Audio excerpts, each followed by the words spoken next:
Most customer success manager candidates fail interviews not because they're unqualified, but because they don't know how to talk properly about their experience. There's a difference between knowing how to do the job and knowing how to talk about the job. Job interviews are all about framing your own experiences in the way that most aligns with the demands of the job description.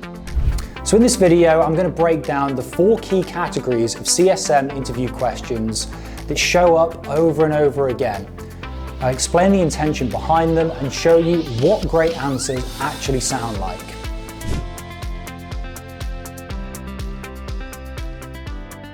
If you've ever walked out of an interview thinking, I could have said that better, then this one's for you.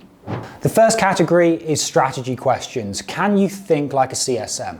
Let's start with the heavy hitters, the strategic questions, the ones that aren't about what you've done, but are about how you think. Here's an example. Your resume mentions reducing churn from 5% down to 2% in your current role. How did you do this, and what tactics and strategies did you use? Now, most people will list tactics, check-ins, surveys, whatever. But the interviewer is actually testing how proactive and data-driven you are. A better answer might be, in my last role, I created a churn risk dashboard by combining usage data with support ticket trends. This helped us identify early warning signs and launch targeted re-engagement campaigns, cutting churn by 3% in 1 quarter. This shows initiative, systems thinking, and impact. Another common one, how do you identify expansion opportunities? This is code for, do you know how to grow revenue without sounding salesy? A top tier answer would sound like, we track product usage to see which features were underutilized. When we noticed one client's team doubling their use of our reporting tool, I brought it up to them in the QBR and suggested an upgrade that unlocked more analytics, and they signed within a week. Number 2, walk us through your onboarding processes. All right, once you've proven how you can think like a CSM, the next thing they'll test is how well you execute. And nothing shows that better than a question on onboarding. This question isn't about theory, it's about execution. A hiring manager wants to see if you know how to get customers from a signed contract to being fully activated. A strong answer would go something like this. Our onboarding starts with a kickoff call to align on success metrics and timelines. From there, I send a personalized welcome email, make sure the dashboard is fully set up, and lead a needs assessment to tailor our training. One thing I've done differently is create a modular training sessions based on role. So the admin gets a deep dive while end users just see what's relevant. For our last enterprise client, this cut onboarding time by 20%. The magic is in the detail. You're showing how you've thought about onboarding, not as a checklist, but as a strategy. Hiring managers will love to hear that you understand the value of personalization and its impact on onboarding speed and overall satisfaction. Instead of a generic, I do standard onboarding, aim for specifics. How do you tailor it? What results do you see from your approach? That's a process, that's impact, that's hire me now energy. Number 3, tell me about a time you handled a client complaint. Okay, so you've shown that you can think strategically and build a solid onboarding experience, but what happens when things go wobbly? That's where the next one comes in.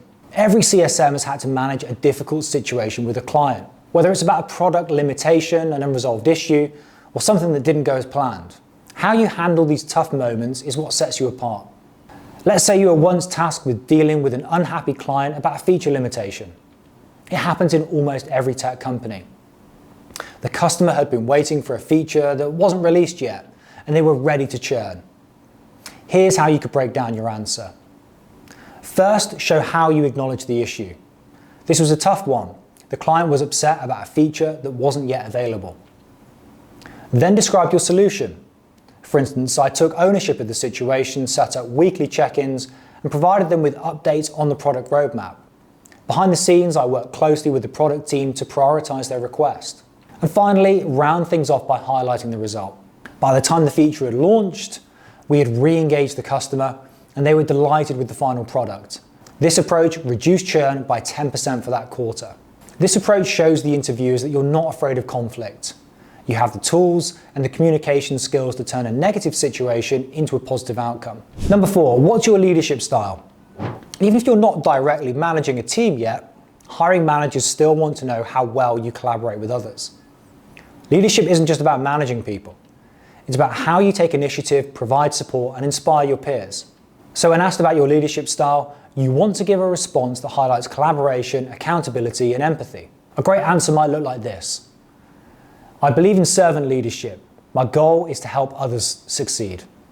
I do this by setting clear expectations, providing constructive feedback, and always making myself available for my team when they need support. For example, I led a project where our team struggled with customer onboarding times. I helped my colleagues by facilitating brainstorming sessions to streamline the process, and we ended up cutting onboarding time by 15%. By sharing specific examples of how you led without a formal leadership title, you show you can inspire and guide others effectively. So let's recap the takeaways. When asked about churn, highlight your systems and show measurable results. For onboarding, walk them through your actual process, not a high-level overview. With client complaints, show how you stayed composed, proactive, and transparent. And with leadership, focus on how you elevate others, not just how you take charge. Each of these questions is a spotlight on your real-world experience. Make it specific, make it strategic, and make it stick. If you want to ace your next CSM interview, grab the full list of 25 customer success questions and sample answers linked in the description box below. It's your playbook for everything from strategy to soft skills. And hey, drop a comment. What's the one interview question you always overthink? Let's talk about it.